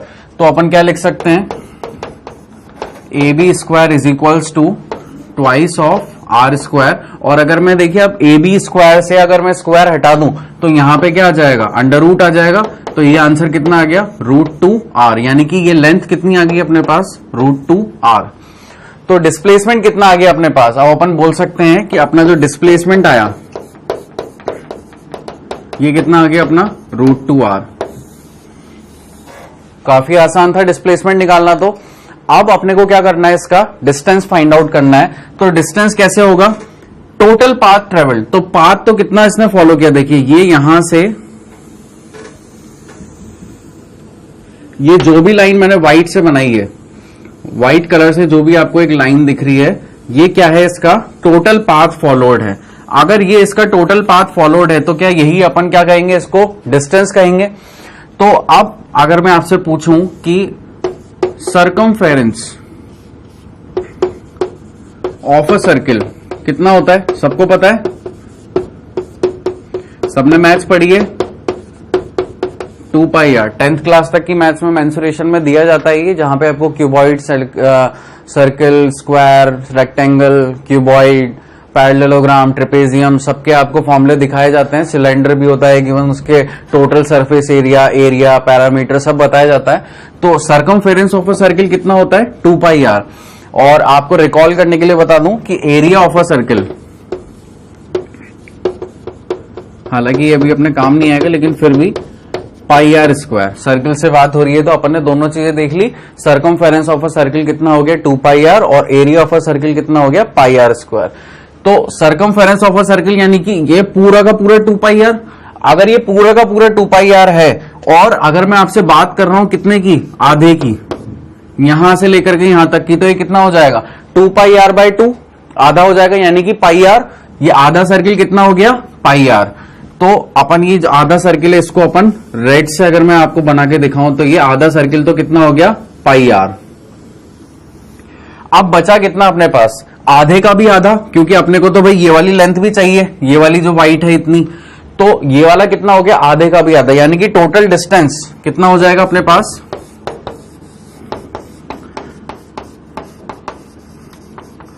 Total distance is equals to, पहले तो अपन ने आधा सर्किल लिया तो वो कितना था अपने पास πr, और ये πr कैसे आया 2πr/2, आधा सर्किल ले लिया, ठीक है। प्लस अब आधे का भी आधा, तो आधा तो कितना था πr, और πr का भी क्या आधा, ठीक है, यानी कि ये क्वार्टर। अगर मैं इसको बोल दूं ये 1/4, ये 1/4, ये 1/4 और ये 1/4, तो ये दोनों मिलकर के कितने होंगे 1/2, ये दोनों मिलकर के कितने होंगे 1/2, ठीक है। तो अपना आंसर यहां से देखिए कितना आ जाएगा πr प्लस πr/2, यानी कि ये अपना आंसर आ गया 3πr/2। ये 2 से 2 तो यहां पे कैंसिल आउट हो जाएगा, 2πr प्लस πr कितना हो गया 3πr, और एलसीएम अपना कितना चल रहा था 2। तो ये आपका क्या आ गया, टोटल डिस्टेंस ट्रेवल्ड। काफी इजी था। चलते हैं अपन आगे, देखते हैं और आगे क्या चीज आ रही है अपने पास। अब ये एक टेबल है, यहां पे आपको बेसिकली दोनों में डिफरेंस बताया गया है, डिस्टेंस और डिस्प्लेसमेंट। आपने जितनी भी चीजें अभी तक समझी है ये उन सब का एक तरह से समरी है। तो अपन एक बार रिवाइज कर लेते हैं, अपना डिस्टेंस और डिस्प्लेसमेंट क्या था। डिस्टेंस तो क्या था, total path travelled, displacement the shortest path travel, यानी कि final position minus initial position. तो ये तो पहली पार्ट पे इनके डेफिनेशन हो गए। फिर अपन ने देखा था इनकी, अच्छा अगर आपसे कोई पूछे कि डिस्टेंस और डिस्प्लेसमेंट में कॉमन चीजें क्या होती हैं, तो भाई कॉमन क्या है, उनकी एसआई यूनिट जो कि कितनी है, मीटर, और उनका डायमेंशन भी क्या हो गया, फिर कॉमन हो गया जो कि कितना है, एल है। तो ये चीज तो क्या है, कॉमन है। अच्छा ऐसी क्या चीज है जो डिस्टेंस और डिस्प्लेसमेंट को अलग करती है, वो है उनकी क्वांटिटी, यानी कि डिस्टेंस तो कैसी हो गई, एक स्केलर क्वांटिटी जिसमें सिर्फ मैग्नीट्यूड होता है, और डिस्प्लेसमेंट क्या हो गया आपका, वेक्टर क्वांटिटी जिसमें मैग्नीट्यूड और डायरेक्शन दोनों चीजें होती हैं। तो एक तो ये चीज हो गई है ना, स्केलर और ये, और अपन ने इसकी डायमेंशन और यूनिट की बात कर ली। अब अपना पहला पॉइंट बचता है, डिस्टेंस जो है कभी भी नेगेटिव नहीं हो सकता है ना, और जीरो नहीं हो सकता है। ये दोनों चीजें इसमें सेटिस्फाई करती हैं। अपन ने देखा था ये कि नेगेटिव और जीरो नहीं हो सकता है, पॉजिटिव रहेगा। अगर आप कुछ भी चल रहे हैं कुछ भी टाइम में, तो आपने कुछ ना कुछ गेन किया है, कुछ खोया नहीं है, यानी कि आपने कुछ ना कुछ डिस्टेंस ट्रेवल किया है, तो उसका क्या होगा, पॉजिटिव होगा, और वो नेगेटिव और जीरो कभी भी नहीं हो सकता है। और डिस्प्लेसमेंट के केस में ये पॉजिटिव भी हो सकता है, नेगेटिव भी हो सकता है, और जीरो भी हो सकता है। तो अपन ने पॉजिटिव और नेगेटिव के लिए केसेस देखे थे, अपन ने साइन कन्वेंशन देखे थे, पॉजिटिव एक्स के लिए पॉजिटिव, नेगेटिव एक्स डायरेक्शन के लिए नेगेटिव, और पॉजिटिव वाई डायरेक्शन के लिए पॉजिटिव, नेगेटिव वाई डायरेक्शन के लिए नेगेटिव। फिर अपन ने एक केस देखा था कि जीरो कैसे हो सकता है, अगर कोई पार्टिकल कितना भी ट्रेवल कर ले और फाइनली उसी जगह पे आकर के वो रुक जाए, तो वो क्या होगा, उसका डिस्प्लेसमेंट जीरो। फॉर एग्जाम्पल, आप सुबह अपने बेड से उठते हैं, दिन भर आप मेहनत करते हैं, इधर उधर जाते हैं, और फाइनली रात में आप क्या करते हैं, अपने बेड पे आके वापस से सो जाते हैं। तो आपकी इनिशियल पोजीशन अगर मैं देखूं, तो बेड से आप चले और वापस से आप अपने बेड पे आ गए, तो ये क्या हो गया, फाइनल माइनस इनिशियल क्या हो गया आपका, जीरो। इसी तरह से आप कुछ भी एग्जांपल ले सकते हैं, आप ए से बी पोजीशन पे गए, जहां से आपने स्टार्ट किया था आप वापस ही वहीं पे आ गए, है ना, ए से स्टार्ट किया और ए पे ही आकर के आप रुक गए, तो यहाँ पे आपका डिस्प्लेसमेंट क्या हो गया, जीरो हो गया। तो ये अपन ने कुछ कंडीशंस देखी थी डिस्टेंस और डिस्प्लेसमेंट की। आप लोग ये चार्ट ड्रॉ करिए अपनी अपनी नोट्स में, क्योंकि ये आपको काफी हेल्पफुल रहेगा जब असर्शन रीजनिंग के भी क्वेश्चन आएंगे तो। और बिल्कुल एक फॉर्मूला बिल्कुल नहीं भूलेंगे आप, कि डिस्टेंस और डिस्प्लेसमेंट का जो मैंने बताया था, उसको अपन आगे और समझेंगे कि वो इंस्टेंटेनियस वेलोसिटी या इंस्टेंटेनियस स्पीड अपन ने कैसे देखी, है ना। तो आप यहां तक की चीजें नोट करिए अभी। तो आप लोगों ने नोट किया है। अब मैंने आपको बताया था एक केस कि डिस्टेंस और डिस्प्लेसमेंट इक्वल कब हो सकते हैं, है ना, और एक मैंने आपको पॉइंट लिखाया था कि डिस्टेंस जो है हमेशा ग्रेटर देन इक्वल टू रहेगा किससे, डिस्प्लेसमेंट से। तो अपन उसको इस डायग्राम से देखेंगे कि वो कैसे वाली चीज सेटिस्फाई हो रही है। और एक और चीज मैंने आपको इस लेक्चर के स्टार्टिंग में एक नोट लिखाया था कि distance and displacement always depend on the path, type of the path they followed, है ना, मतलब उनका पाथ क्या होगा उसके ऊपर वो डिपेंड रहेगा। तो अब यहां पे अपन देखते हैं, पहली चीज तो वही, डिस्टेंस इज ईदर इक्वल और ग्रेटर देन डिस्प्लेसमेंट, ये आपको पता ही चल गया। अब फिर between 2 point distance can have many values but displacement will always B 1, यानी कि अगर, इसका कहने का मतलब क्या हुआ, आप इसको समझने की कोशिश कीजिए। अगर किसी पार्टिकल ने ए पोजीशन से बी पोजीशन तक गया है, और वो कैसा पाथ है, वो एक स्ट्रेट लाइन का पाथ है। अपन क्या पढ़ रहे हैं यहाँ पे, रेक्टिलिनियर मोशन। रेक्टिलिनियर मोशन मतलब कि ऐसा पाथ जो कि स्ट्रेट लाइन में फॉलो किया गया हो। अगर एक पार्टिकल ए से बी पोजीशन पे जा रहा है और एक स्ट्रेट लाइन पे जा रहा है, तो उसका डिस्टेंस और डिस्प्लेसमेंट इक्वल होगा। ठीक है, यहां पे वो इक्वालिटी की बात आ गई। तो अब आप देखिए यहां पे ए से बी चला, तो ए से बी चला तो कितना मीटर चला उसको, 5 मीटर। तो इसका डिस्टेंस कितना हो गया, टोटल पार्ट ट्रेवल कितना हो गया, 5 मीटर। अब मैं आपसे बोल रहा हूं शॉर्टेस्ट पार्ट ट्रेवल, तो शॉर्टेस्ट पार्ट ट्रेवल यानी कि डिस्प्लेसमेंट, अगर ये इसकी इनिशियल पोजीशन है और ये इसकी फाइनल पोजीशन है, तो आप क्या करते थे डिस्प्लेसमेंट में, फाइनल माइनस इनिशियल। अगर इनिशियल पोजीशन 0 है और ये 5 है यहां पे, तो 5 माइनस 0, तब भी आपके पास क्या आ रहा है, 5। तो हो गया ना डिस्टेंस और डिस्प्लेसमेंट इक्वल। तो ये कब सेटिस्फाई करेगा, केवल तब जब एक पार्टिकल स्ट्रेट लाइन में मूव करेगा। अगर स्ट्रेट लाइन के अलावा कोई भी और उसने पाथ को ट्रेवल किया, यानी कि आप वाली बात भी आ रही जो मैंने आपको एक नोट लिखाया था कि डिस्टेंस और डिस्प्लेसमेंट हमेशा अपने टाइप ऑफ पाथ जो फॉलो करते हैं उस पर डिपेंड करता है। तो नोट डाल के लिखिए कि जब भी स्ट्रेट लाइन का पाथ होगा किसी भी पार्टिकल को ट्रेवल करने के लिए, तो उनका डिस्टेंस और डिस्प्लेसमेंट क्या होगा, इक्वल होगा। अब अपन बात करते हैं कि अगर ये ए से बी गया, तो अब ये कैसे गया, थोड़ा सा एक कर्वीलिनियर पाथ हो गया, यहां पे कितना चल गया, 6 मीटर। अगर ये 6 मीटर चला है तो इसका डिस्टेंस कितना हो गया, 6 मीटर। अब मैं आपसे पूछ रहा हूं इसका डिस्प्लेसमेंट कितना है, भाई डिस्प्लेसमेंट तो अभी भी 5 मीटर है। क्यों? इनिशियल पोजीशन तो यही थी और फाइनल पोजीशन भी वो बी पे आकर के मिला। तो आप देखिए शॉर्टेस्ट रूट कितना हो रहा है 5 मीटर। ऐसे ही अपन देखते हैं 7 मीटर के लिए डिस्टेंस कितना हो गया ए से बी तक में 7 मीटर। डिस्प्लेसमेंट कितना हो गया शॉर्टेस्ट पाथ फिर से 5 मीटर। सिमिलर केस है किसके लिए? 8 मीटर के लिए। यहां पे भी शॉर्टेस्ट पाथ कितना है 5 मीटर। तो आप हर केस में देखिए यहां पे डिस्टेंस बढ़ा है डिस्प्लेसमेंट, यहां पे डिस्टेंस बढ़ा है डिस्प्लेसमेंट, यहां पे भी डिस्टेंस बढ़ा है डिस्प्लेसमेंट से। कहां पे डिस्टेंस और डिस्प्लेसमेंट बराबर हो रहे हैं? केवल इस स्ट्रेट लाइन पे जहां पे 5 मीटर इक्वल टू 5 मीटर आ रहा है। क्या? डिस्टेंस इक्वल टू डिस्प्लेसमेंट आ रहा है। तो अपन ने इस एक डायग्राम से अपन ने सारी चीजों को सेटिस्फाई कर लिया कि किस तरह से ये डिस्टेंस और डिस्प्लेसमेंट को अपन इक्वल टू या ग्रेटर देन या लेसर देन के बारे में बात करते हैं। अब एक और पॉइंट यहां पे लिखा हुआ है, distance between the 2 point depend upon the path और टाइप फॉलोड। तो ये चीज मैंने आपको बार बार बोली है, इस चीज को आप फिर से लिख लीजिएगा। तो अपन ने कुछ 3 या 4 टाइप के नोट देख लिए यहाँ पे। पहला तो टाइप ऑफ पाथ फॉलोड, दूसरा distance greater than equal to displacement, और पॉजिटिव और नेगेटिव के बारे में बात कर ली अपन ने कि डिस्टेंस कब पॉजिटिव होता है और डिस्प्लेसमेंट कब पॉजिटिव, नेगेटिव और जीरो होता है। तो अब अपन देखेंगे इसके अंदर कुछ एग्जाम्पल्स।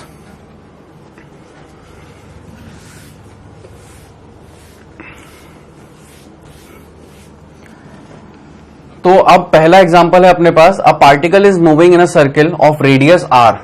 ठीक है, एक पार्टिकल है जो कि एक सर्किल में मूव कर रहा है, और वो सर्किल कैसा है? ये है जिसका सेंटर तो हो गया O और जिसकी रेडियस कितनी है? Capital R। तो अपन ने लगा दिया कैपिटल R उसकी रेडियस हो गई, और एक ये सर्किल है।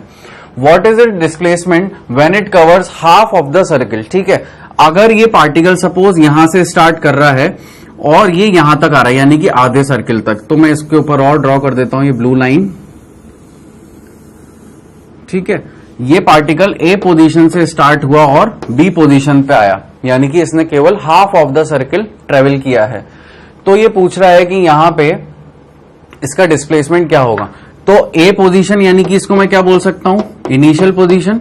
जब भी डिस्प्लेसमेंट की बात आए इनिशियल फाइनल को याद रखिए, ये इनिशियल से फाइनल पोजीशन। तो डिस्प्लेसमेंट क्या होगा? फाइनल माइनस इनिशियल, यानी कि कौन सी लाइन होगी? वो कुछ ऐसी लाइन होगी।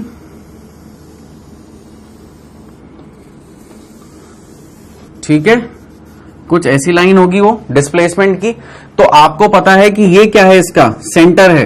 तो इतनी लेंथ क्या हो गई? R, इसका रेडियस, और इतनी लेंथ भी क्या हो गई? R हो गई, और इसका सेंटर मैं यहां पे बना देता हूं O। ये कुछ इस तरह से आपका यहां पे स्कीमेटिक इसका ड्रॉ हो गया। तो टोटल लेंथ कितनी होगी? अगर ये A है और ये B है और ये सेंटर कितना है? O है। तो आपका डिस्प्लेसमेंट देखिए क्या हो गया? डिस्प्लेसमेंट हो गया आपका AO प्लस OB, यानी कि R प्लस R कितना हो गया? 2R। किसके लिए? हाफ ऑफ द सर्किल के लिए। अपन ने पहले पार्ट के लिए, A के पहले पार्ट के लिए अपन ने वैल्यू कैलकुलेट करी और वो कितनी आई? हाफ ऑफ द सर्किल के लिए डिस्प्लेसमेंट कितना आ गया? 2R। अब अपन देखेंगे फुल सर्किल के लिए। तो फुल सर्किल के लिए क्या होगा? मतलब ए पॉइंट अपन ने यहां पे रखा था अपना ए पॉइंट। ए पॉइंट से अब कहां पे आ रहा है? पूरा का पूरा सर्किल। पहले तो आधा सर्किल था बी तक, अभी वो क्या कर रहा है? पूरा ट्रेवल की यहां से लेकर के और पूरा वापस यहां पे आ रहा है, यानी कि इनिशियल पोजीशन और फाइनल पोजीशन क्या हो रही है? एक हो रही है। तो यहां पे डिस्प्लेसमेंट क्या होगा? 0। तो इसका आंसर अपन लिख सकते हैं 0। डिस्प्लेसमेंट क्या हो गया? यहां पे 0 हो गया। आगे देखते हैं। Now what is the distance when it covers half of the circle. तो अब अपन यहां पे बी पार्ट में बात करेंगे, कब? जब वो आधा सर्किल देख रहा होगा, है ना। तो अब ए पॉइंट से अपन आधे सर्किल पे आए, लेकिन यहां पे अपने को क्या बताना है? डिस्टेंस, यानी कि टोटल पाथ ट्रेवल्ड। तो जो भी ये डिस्टेंस होगा ये बताना है अपने को। ठीक है, ए से बी तक का ये आधा सर्किल जो इसने ट्रेवल किया है, पूरा डिस्टेंस अपने को बताना है।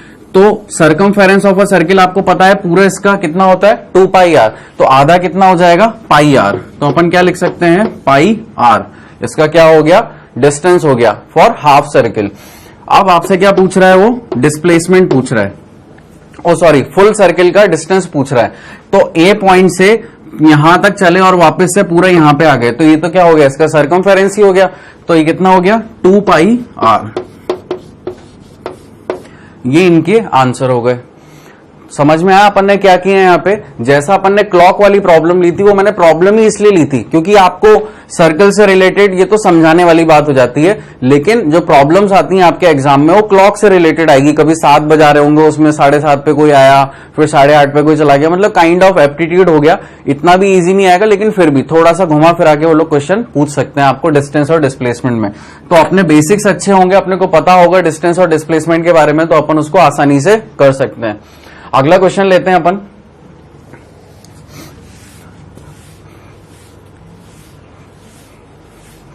रीड कीजिए आप लोग क्वेश्चन को, क्या लिखा है यहां पे। An old person moves on a semi circular track of radius 40 metre. यानी कि क्या बोल रहे हैं कि एक सेमी सर्कुलर ट्रैक है। सेमी सर्कल आपको पता है आधा सर्कल, सेमी सर्कल किसे बोलते हैं, आधे सर्कल को।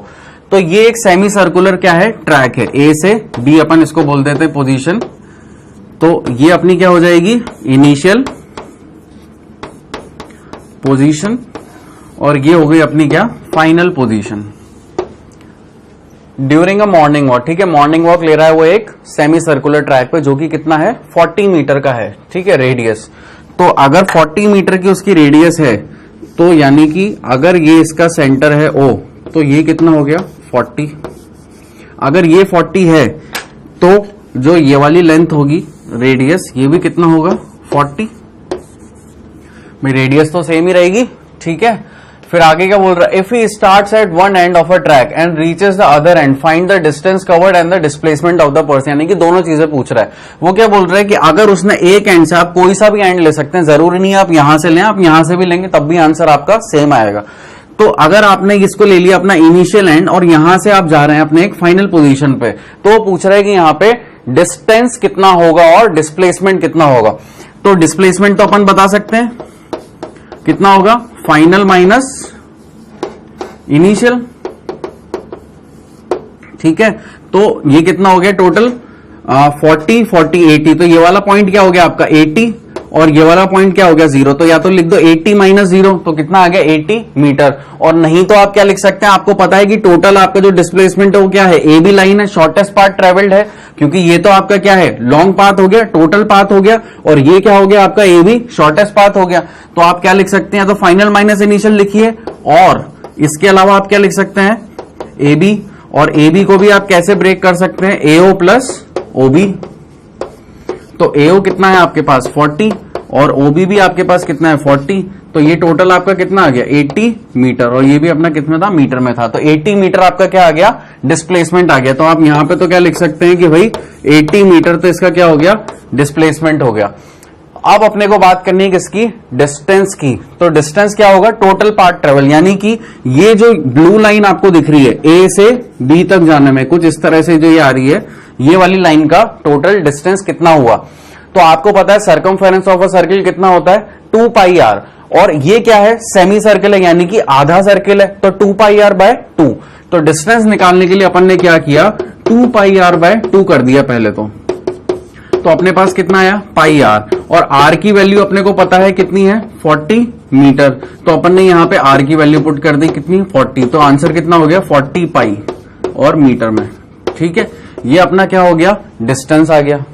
पाई की वैल्यू आपको पता ही है, पाई की वैल्यू क्या होती है, पाई इज इक्वल्स टू 22/7, या फिर इसको आप कैसे लिख सकते हैं 3.14। तो आप इसको यहाँ पे मल्टीप्लाई करेंगे, आप अपने ऑप्शन में देख सकते हैं, अगर पाई के सेंस में दिया हुआ है तो ये लगा देना, अगर मल्टीप्लाई करके दे रखा है 22/7 से या 3.14 से, तो उसके अकॉर्डिंग आप लगा देना। ठीक है, तो यहां तक अपना ये होता है डिस्प्लेसमेंट और डिस्टेंस की कहानी। अब अपन इसके बाद स्टार्ट करेंगे स्पीड। तो आप पहले यहां तक की चीजें नोट करिए, फिर अपन स्पीड के बारे में पढ़ेंगे, जो कि अपना अगला पैरामीटर है काइनेमेटिक्स का। ठीक है, तो आप लोगों ने नोट किया यहां तक। अब अपन आगे देखेंगे अपना अगला पैरामीटर स्पीड, लेकिन उस पर भी जाने से पहले अपन एक बार साइन कन्वेंशन देख लेते हैं, क्योंकि मुझे पता है जब मैं बता रहा था कुछ लोगों ने लिखा, कुछ लोगों ने नहीं लिखा है। तो अब आप एक बार इस चीज को अच्छे से अपनी अपनी कॉपीज में नोट डाउन कर लीजिए। तो क्या है अपना sign convention, sign convention basically vector quantity पे डिपेंड करता है अपना। अब vector quantity direct towards right will be taken as positive and the vector quantity directed towards left will be taken as negative. लेकिन ये तो किसके बारे में बात हो गई, हॉरिजॉन्टल एक्सिस की बात हो गई है ना, राइट और लेफ्ट। तो ये अपना एक्स एक्सिस आप इसको कह सकते हैं हॉरिजॉन्टल के केस में, और एक वर्टिकल के केस में भी अपन ऐसे मान सकते हैं। तो मैंने आपको बताया था अब अपने को साइन कन्वेंशन कभी भी भूलना नहीं है, क्योंकि अपन हमेशा इन्हीं को फॉलो करेंगे। लेकिन ऐसा गलत नहीं है, ऐसा भी सही है कि आप चाहें तो पॉजिटिव एक्स को अगर आप नेगेटिव मान रहे हैं तो आप नेगेटिव एक्स को पॉजिटिव मान लीजिए, ये आपके ऊपर है। साइन कन्वेंशन का मानना नहीं मानना आपके ऊपर है। तो अगर मैं इसको पॉजिटिव, इसको नेगेटिव और इसको पॉजिटिव, इसको नेगेटिव लेता हूं, तो या तो मुझे यही फॉलो करना है। इसके अलावा मैं क्या कर सकता हूं, या फिर इसको पॉजिटिव, इसको नेगेटिव, इसको नेगेटिव और इसको पॉजिटिव। यहां पे प्लस एक्स है, यहां पे माइनस एक्स है ना। डायरेक्शन की बात कर रहा हूं मैं, ये यहां पे प्लस एक्स डायरेक्शन है और ये माइनस एक्स डायरेक्शन है। ये प्लस वाई है और ये माइनस वाई है। तो आपके ऊपर है, आप कैसे भी मान सकते हैं। यहां पे भी ये प्लस वाई है और ये माइनस वाई। जनरली जो अपन पैटर्न फॉलो करते हैं, इसको मैं थोड़ा सा और अच्छा बना देता हूं आपको दिखाने के लिए, ना आप बोलेंगे सर की ड्राइंग अच्छी नहीं है, ठीक है। और एक अपन यहां पे बना देते हैं y x minus y x y minus y और ये y। तो एक कंडीशन तो मैं आपको क्या बोल रहा हूं कि आप इसको प्लस मानिए, इसको माइनस मानिए, इसको प्लस मानिए, इसको माइनस मानिए। यहां पे माइनस, यहां पे प्लस, यहां पे माइनस, यहां पे प्लस। तो ये दो कंडीशन है आपके पास। ये आपकी सेकंड चॉइस हो गई कितनी, ये, और एक ये आपके पास पहली चॉइस हो गई जो कि कितनी है, ये, ठीक है। तो जनरली जो अपन पैटर्न फॉलो करते हैं वो कौन सा करते हैं, फर्स्ट वाला, क्योंकि यहां पे क्या गलती होने के चांसेस बहुत कम रहते हैं। अपने को पता है पॉजिटिव एक्स है तो पॉजिटिव ले लो, नेगेटिव एक्स है तो नेगेटिव ले लो, पॉजिटिव आए तो पॉजिटिव, नेगेटिव आए तो नेगेटिव। यहां पे गलती होने के चांसेस कम रहते हैं। लेकिन क्या है, कभी कभी क्वेश्चन ऐसा आता है जहां पे आपको इस तरह का भी पैटर्न फॉलो करना पड़ता है। क्यों, माइनस साइन को बैलेंस करने के लिए।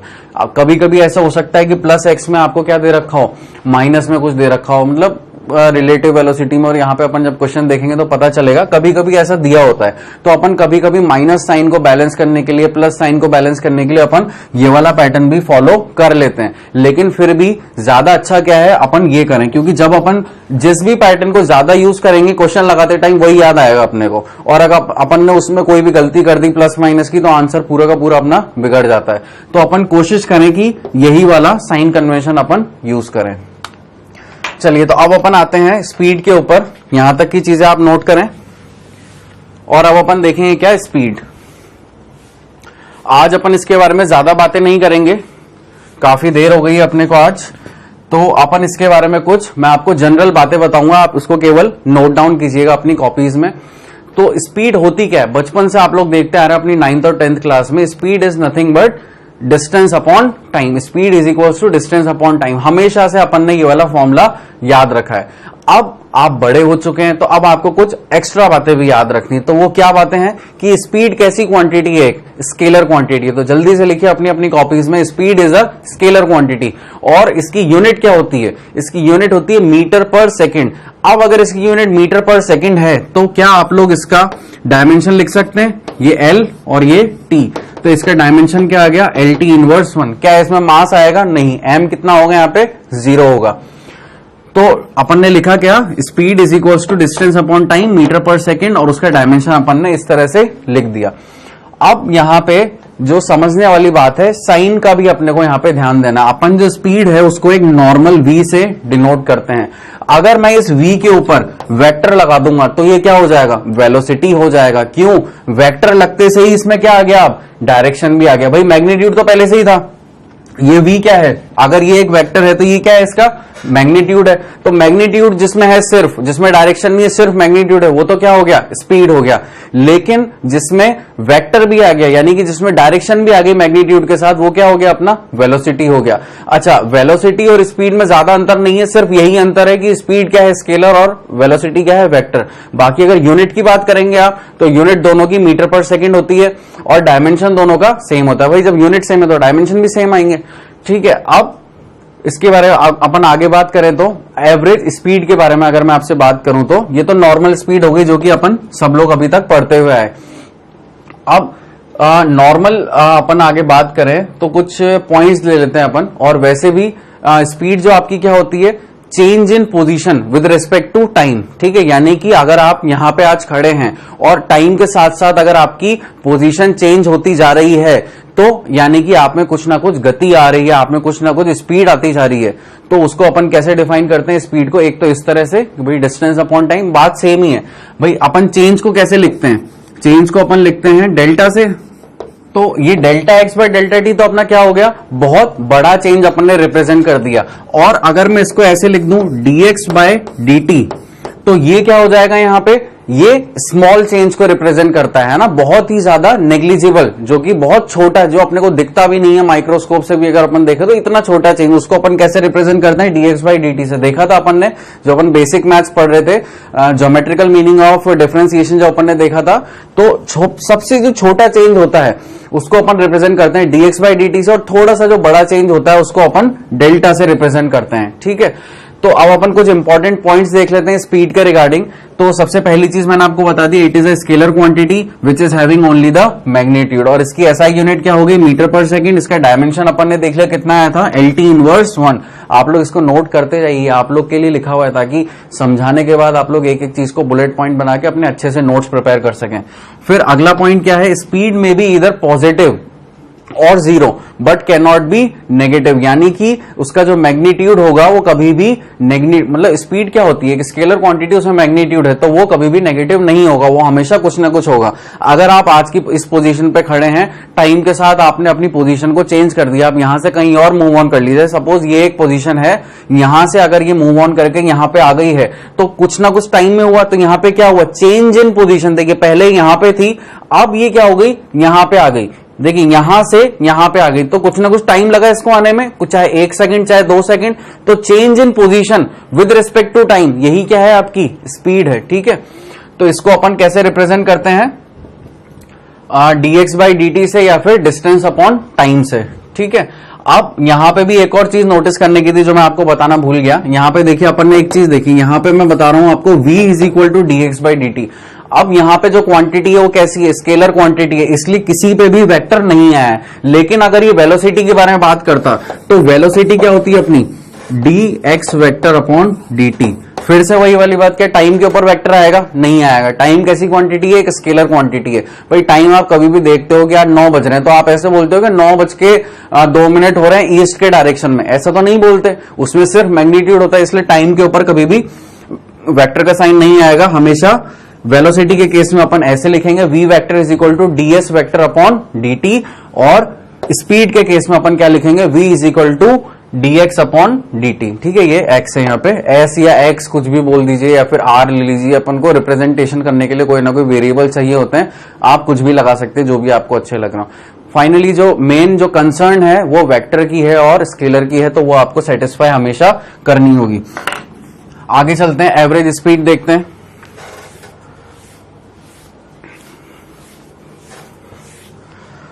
तो एवरेज स्पीड को आप कैसे डिफाइन करेंगे? भाई एवरेज स्पीड क्या होता है? It is a ratio of total distance travelled upon total time taken. ठीक है, तो यहां पे अपन ने क्या लिखा हुआ? वी एवरेज को लिखने का तरीका होता है, या तो आप ऐसे लिख लीजिए वी एवीजी, ठीक है, या तो ऐसे लिख लीजिए, या फिर वी बनाइए और उसको इस तरह के ब्रैकेट में एनक्लोज कर दीजिए। तो इसका मतलब क्या होता है? Average speed. और हमेशा वर्ड्स को मार्क कीजिए, यहां पे सब स्पीड के बारे में बातें हो रही है, इसलिए कहीं पे भी वेक्टर नहीं आ रहा है। तो एवरेज स्पीड को आप कैसे लिख सकते हैं? अगर मैं डिस्टेंस को d बोल रहा हूं और टाइम को t बोल रहा हूं, तो इस तरह से अपन इसको लिख सकते हैं। और इंस्टेड ऑफ d अपन अब इसको ऐसे लिखने लग जाए s, तो s upon t, v is equal to s upon t. यहां पे आपका s क्या है? डिस्टेंस है, और t क्या है? यहां पे आपका टाइम है। अच्छा, एक और मेरा क्वेश्चन आता है अब आपके पास, अगर मैं इस s को ऐसे लिख दूं s वेक्टर, तो ये क्या है? डिस्प्लेसमेंट है, तो s वेक्टर क्या हो जाएगा? डिस्प्लेसमेंट हो जाएगा।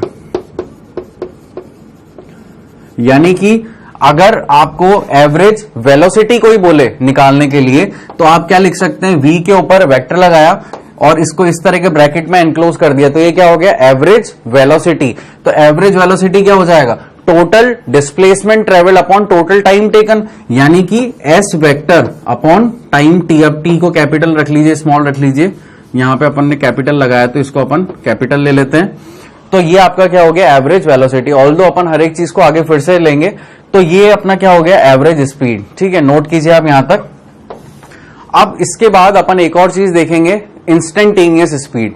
इंस्टेंटेनियस स्पीड तो क्या हो गया भाई, एवरेज स्पीड आपने देख लिया, टोटल डिस्टेंस जितना भी आपने ट्रेवल किया, सपोज आप ए से बी तक गए, तो वहां पे जो भी आपको डिस्टेंस ट्रेवल किया अलग अलग टाइम इंटरवल पे, आपने सबको क्या किया, एक साथ जोड़ दिया और डिवाइड कर दिया।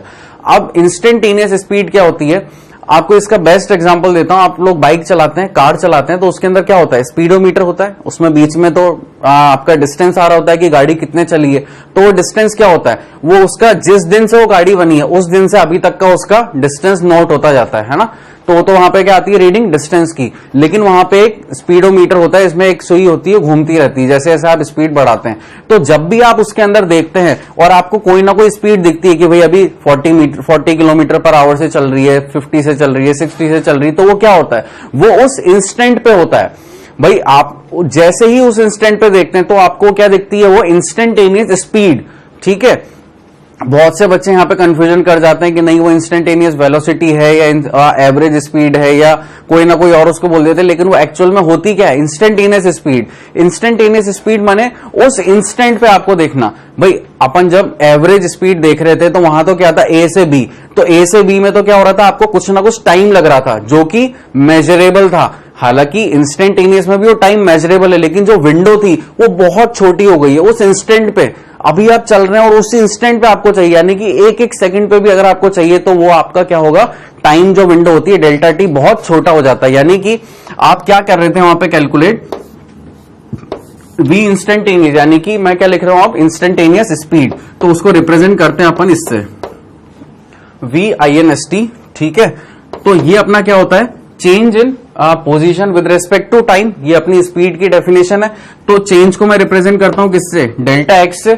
और मैंने आपको बताया था कि इंस्टेंटेनियस स्पीड यानी कि उस इंस्टेंट पे, और वो इंस्टेंट कितना होता है, बहुत छोटा होता है, बहुत छोटा टाइम गैप होता है, तो अपन उसको रिप्रेजेंट करें डेल्टा टी से। तो अब ये क्योंकि अप्रोचिंग टू जीरो है, यानी कि जो टाइम है वो ऑलमोस्ट जीरो, मतलब 0 सेकंड से भी कुछ आसपास में नैनो फ्रैक्शन ऑफ सेकंड है, तो अपन इसको क्या लिख सकते हैं, लिमिट एक्स टेंडिंग्स टू 0। तो ये अपना क्या होता है, इंस्टेंटेनियस स्पीड होती है अपनी। और डेल्टा एक्स को मैंने आपको क्या बताया था, डेल्टा तो थोड़ा सा बड़ा चेंज दिखा देता है और डीएक्स क्या दिखाता है, आपको बहुत छोटा चेंज दिखाता है। तो अपन इसको कैसे लिख सकते हैं, वी इंस्टेंटेनियस, यानी कि instantaneous speed is equals to dx upon dt। ठीक है, तो अपन ने कुछ फॉर्मूले देखे, एवरेज स्पीड का देखा, एवरेज वेलोसिटी का देखा और इंस्टेंटेनियस वेलोसिटी का देखा। इनको नोट डाउन कीजिए। यहां पे अपन देखते हैं instantaneous speed, the speed of a particle of a given instant at a given instant of time और at a given position is called instantaneous speed, यानी कि उस क्षण जो स्पीड आएगी वो क्या होती है, इंस्टेंटेनियस स्पीड होती है। इसका फॉर्मूला यहां पे इस तरह से अपन ने लिख दिया। ठीक है, ये यहां पे अपन ने पोजीशन लगा दी, ये चीज गलत थी। यहां पे क्या होगा, डेल्टा टी टेंडिंग टू 0, यानी कि अपन ने बोला था टाइम अप्रोच कर रहा है 0 को, बहुत छोटी टाइम विंडो है, तो यहां पे क्या आएगा, डेल्टा टी आएगा। आगे देखते हैं अपन यूनिफॉर्म स्पीड। यूनिफॉर्म स्पीड क्या होती है, इसको अपन एक स्कीमेटिक से समझते हैं। ये वाली चीजें मैं रब कर रहा हूं, आप लोगों ने नोट कर लिया होगा इतना। सपोज ये आपको एक स्कीमेटिक दिया हुआ है, ये ए है और ये बी है। अब इस ए से बी के बीच में मैं कुछ टाइम इंटरवल डाल रहा हूं। ठीक है, ये T1, T2, T3, T4, T5, इसको यहां लिखते हैं T2, T1। ठीक है, ये कुछ टाइम इंटरवल है और इन टाइम इंटरवल पे क्या होती है speed, change in position with respect to time. यानी कि अब मैं यहां पे क्या डाल रहा हूं, suppose S1, S2, S3, S4, S5। ठीक है, ये क्या बता रहा है आपको, S तो आपको क्या बता रहा है, डिस्टेंस, और T आपको क्या बता रहा है, टाइम। अब जैसे जैसे क्या होता है, यूनिफॉर्म का मतलब इतने टाइम इंटरवल पे इतना डिस्टेंस चला, तो इतने टाइम, ये जितना टाइम, सपोज ये 1 सेकेंड था तो ये भी 1 सेकेंड, ये भी 1 सेकेंड, सारे के सारे टाइम इंटरवल एक जैसे। ठीक है, अगर ये 1 सेकेंड में 1 मीटर चला तो यहां भी 1 सेकंड में कितना चलेगा, 1 मीटर, यहां के भी 1 सेकंड में 1 मीटर, ठीक है, सब जगह 1 मीटर। तो जब इक्वल डिस्टेंस ट्रेवल हो रहा है इक्वल इंटरवल ऑफ टाइम में, उसको अपन क्या बोलेंगे, यूनिफॉर्म वेलोसिटी या स्पीड, ठीक है। तो कैसे इसको समझें, आप ए से बी पोजीशन पे जा रहे थे, या ऐसे समझ लीजिए कि आप कोई भी मतलब एक कोई भी लोकेशन ले सकते हैं इंडिया के मैप पे, आप कहीं से भी कहीं तक जा रहे थे और टोटल लेंथ आपकी, सपोज ये टोटल लेंथ कितनी हो गई यहां पे, हम 1 2 3 4 5, टोटल लेंथ आपकी कितनी है 5 मीटर, और टोटल सेकंड आपके कितने लगे 5 सेकंड। तो हर सेकंड में आप कितना चले 1 मीटर, ठीक है, 1 बाय 1 आ रहा है आपका 1 मीटर पर सेकंड, 1 मीटर पर सेकंड, तो इक्वल इंटरवल ऑफ टाइम में चले आप, है ना। तो इस चीज को अपन क्या बोलते हैं, uniform speed, equal distance travelled in equal interval of time, इसको अपन क्या बोलेंगे, यूनिफॉर्म स्पीड। अब अपन इससे रिलेटेड कुछ एग्जाम्पल देखते हैं, काफी बेसिक से एग्जाम्पल है, और उसके बाद अपन इस लेक्चर को एंड करेंगे और अगले लेक्चर में अपन वेलोसिटी और एक्सेलरेशन के बारे में बातें करेंगे। तो देखते हैं अपन ये पहला एग्जाम्पल।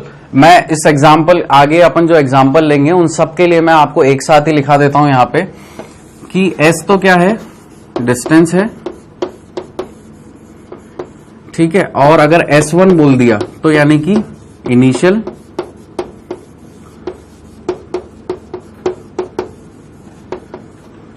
डिस्टेंस, यानी कि जहां से वो पार्टिकल स्टार्ट हुआ है। S2 क्या हो जाएगा, फाइनल डिस्टेंस, और T क्या हो जाएगा आपका, टाइम, और T1 क्या हो जाएगा, इनिशियल टाइम, और T2 क्या हो जाएगा आपका, फाइनल टाइम। आप इस चीज को कभी मत भूलें, इनिशियल का मतलब जहां से वो स्टार्ट हुआ है, फाइनल का मतलब जहां पे जाके वो रुक गया है, ठीक है। इसी तरह से इन सब चीजों के अलावा भी एक और चीज है अपने पास, क्या, V1 और V2, और सिर्फ V तो क्या हो गया अपना, स्पीड हो गया, V1 क्या हो गया आपका, इनिशियल स्पीड, और V2 क्या हो गया आपका, फाइनल स्पीड। आप लोग इतनी चीजों को नोट करिए अपनी कॉपीज में, क्योंकि ये अपन कभी भी नहीं भूलना चाहते हैं, हमेशा अपन इनको, इन वेरिएबल्स को इन नामों से जानेंगे, ठीक है। तो अगर ये सब चीजें अपन ने बता दी हैं कि भाई एस ये है, टी ये है, वी ये है, तो अब अपन इस एग्जाम्पल को समझते हैं कि यहां पे क्या हो रहा है। यहां पे एक पार्टिकल है ए पोजीशन पे, वो क्या गया बी पोजीशन पे गया, कितना चला S1 डिस्टेंस, है ना, इनिशियल उसका क्या हो गया यहां पे, ये इस पॉइंट से यहां तक वो कितना चला S1, ठीक है। वैसे यहां पे जो अपन ने डिफाइन किया था S1 इनिशियल डिस्टेंस और S2 फाइनल डिस्टेंस, वो अपन यहां पे इस केस में नहीं अप्लाई करेंगे। क्यों, क्योंकि यहां पे इनिशियल ये है और फाइनल ये है, तो ये इसका इनिशियल पॉइंट अगर मैं 0 बोलता हूं तो A से B तक में जो B है वो क्या है, S1 है, और B से C में इनिशियल क्या हो गया S1 और C क्या हो गया यानी कि final S2।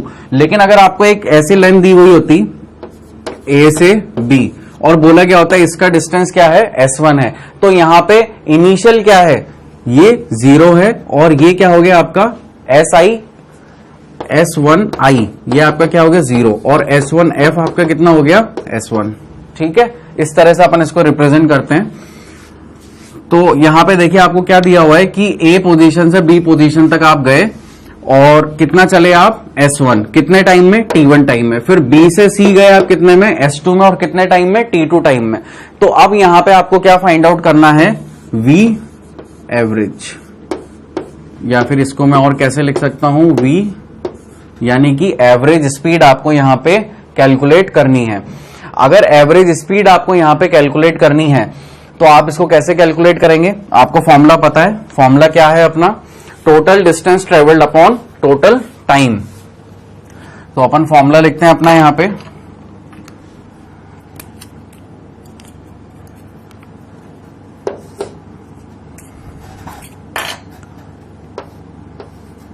V average is equals to total distance travel लिख लेना आप, और टोटल टाइम टेकन, है ना, ये अपना फॉर्मूला होता है। तो यहां पे A से C पे जाने में कितना टोटल डिस्टेंस हुआ, देखिए ए से बी और बी से सी, S1 प्लस S2, और टाइम कितना हुआ T1 प्लस T2। तो ये तो बड़ी आसानी से अपन ने सॉल्व कर लिया। कितना आ गया S1 plus S2 upon T1 plus T2, ये अपना क्या आ गया V एवरेज। ठीक है, इसको ऐसे भी लिख सकते हैं V एवरेज, यानी कि एवरेज स्पीड अपन ने यहाँ पे कैलकुलेट कर ली और अपना कितना आ गया S1 plus S2 upon T1 plus T2। अच्छा, अब यहाँ पे कंडीशन दी हुई है, तो पहली कंडीशन है ये और दूसरी कंडीशन है ये। पहली कंडीशन में क्या बोला गया है कि अगर S1 और S2 बराबर हैं तो क्या सिचुएशन होगी, तो अपन यहाँ पे लेते हैं case 1, if S1 is equals to S2। ठीक है, तो अगर S1 और S2 बराबर हैं तो मैं क्या S2 की जगह S1 लिख सकता हूं या S1 की जगह S2 लिख सकता हूं, दोनों में से किसी भी तरह से। तो ऊपर क्या हो जाएगा, सपोज S2 की जगह मैं S1 लिख देता हूं, तो twice of S1 upon T1 plus T2। ये आ गया अपना केस 1 का रिजल्ट। अब केस 2 अपने पास क्या कह रहा है, यहां पे देखते हैं। केस 2 यहां पे बोल रहे हैं कि if T1 is equals to T2 अगर हो जाए, तो अपना फॉर्मूला क्या आ रहा था V एवरेज का, S1 plus S2 upon T1 plus T2। अब देखिए T2 की जगह अगर मैं T1 रख दूं तो मेरा आंसर क्या आ जाएगा, S1 plus S2 upon twice of T1। तो इस तरह से अपन ने इस क्वेश्चन को सॉल्व कर लिया, दोनों के दोनों केसेस देख लिए अपन ने यहाँ पे। अगला क्वेश्चन लेते हैं। इस तरह से अपन ने यहाँ पे क्या फाइंड आउट किया, एवरेज स्पीड अपन ने फाइंड आउट करी है। अगला क्वेश्चन देखते हैं।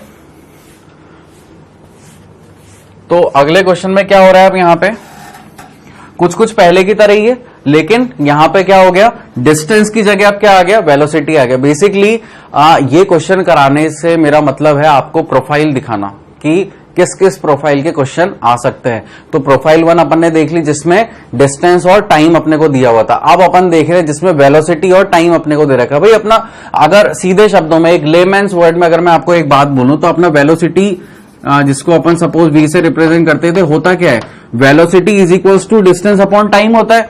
तो एक बार तो मैंने आपको ये गिवन कर दिया, एक बार ये गिवन कर दिया, तो आपने क्या किया, इसको फाइंड आउट कर लिया। अब मैं क्या कर रहा हूं कि डिस्टेंस को तो मैंने दिया नहीं आपको, केवल टाइम और वेलोसिटी दे दी। तो अब आप क्या कर रहे हैं, इसको फाइंड आउट कर रहे हैं इस वाले क्वेश्चन में।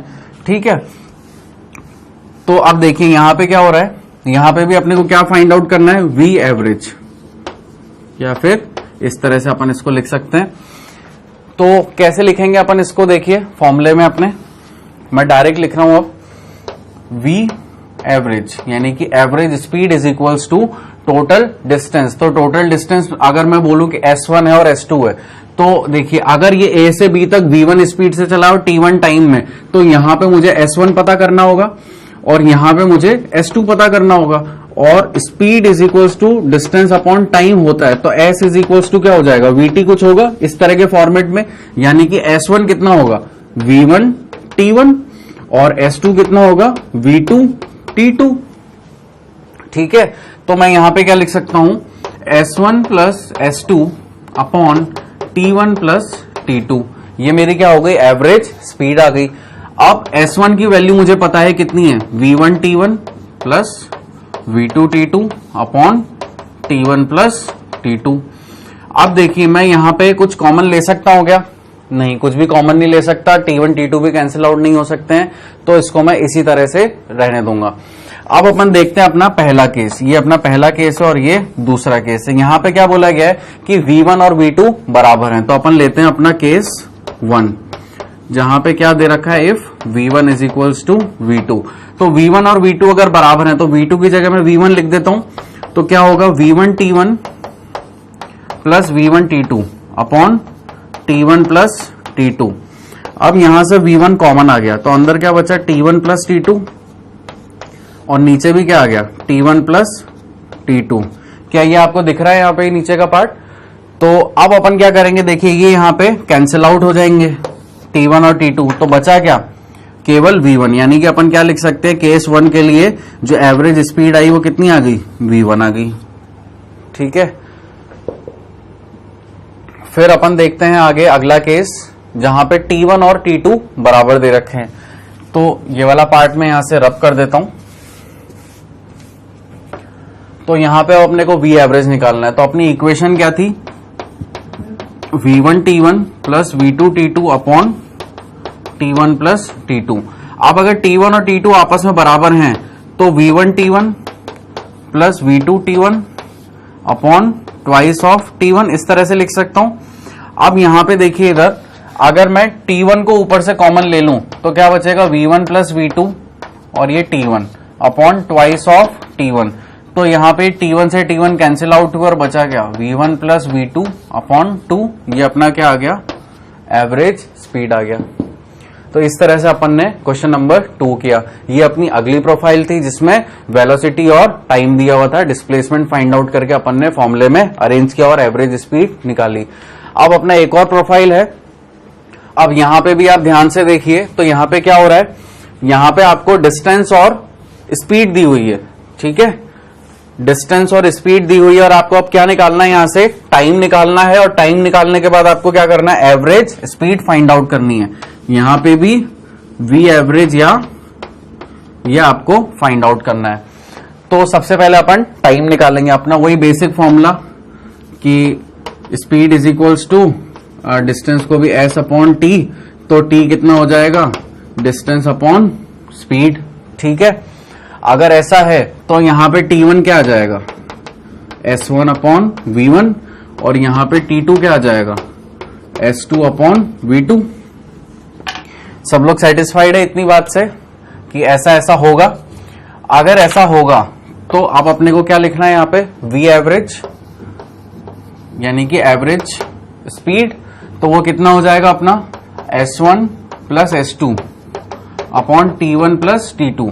अब T1 और T2 अपन ने कैलकुलेट किया है जो कि कितना आया था यहाँ पे S1 अपॉन V1 और T2 कितना आया S2 अपॉन V2। तो अपन यहाँ पे क्या लिख सकते हैं, S1 plus S2 upon S1 upon V1 plus S2 upon V2। अब देखिए यहां से कुछ मैं एलसीएम ले सकता हूं क्या, S1 प्लस S2 को तो एज इट इज रखा और यहां पे V1 V2 मैंने क्या किया, एलसीएम ले लिया। तो यहां पे क्या आ जाएगा, S1 V2 plus S2 V1। अगर अपन इसको आगे और सॉल्व करेंगे तो क्या आएगा,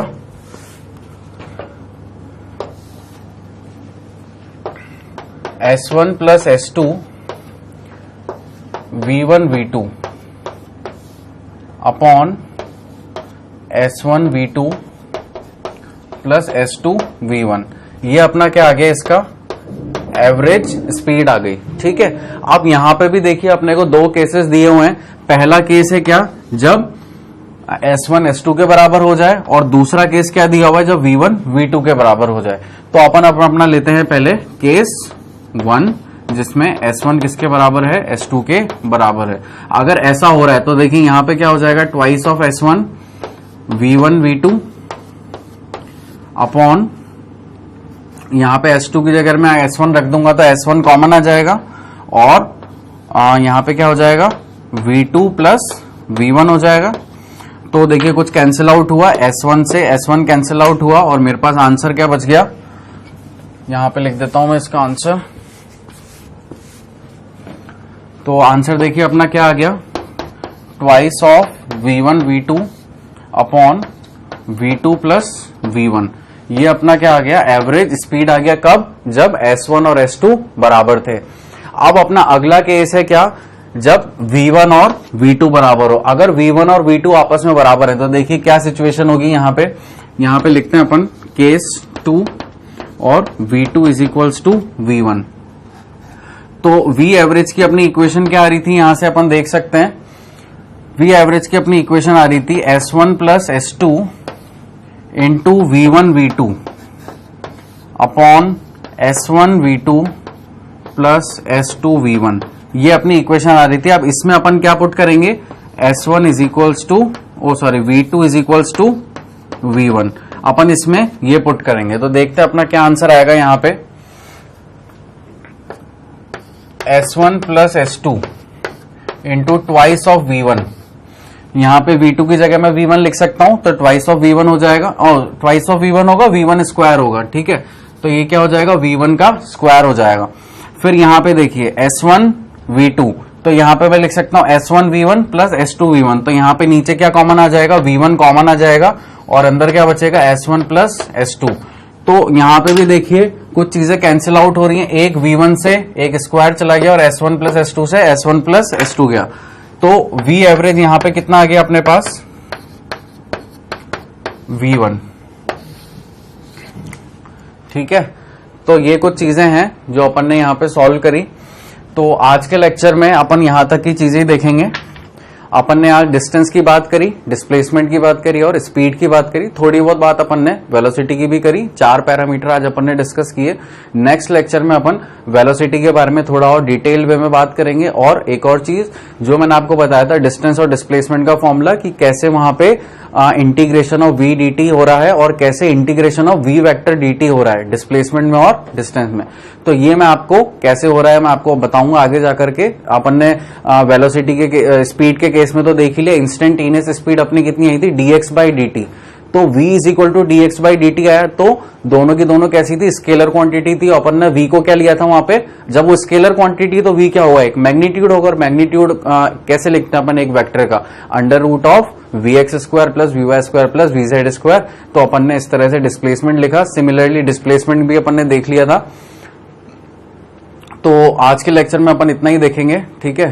सो thank you for today's lecture and revise all those things which we have studied till now, क्योंकि ये आपका बेसिक्स है। अगर इसमें ही आप वीक हो जाएंगे तो आगे पढ़ना मुश्किल हो जाएगा।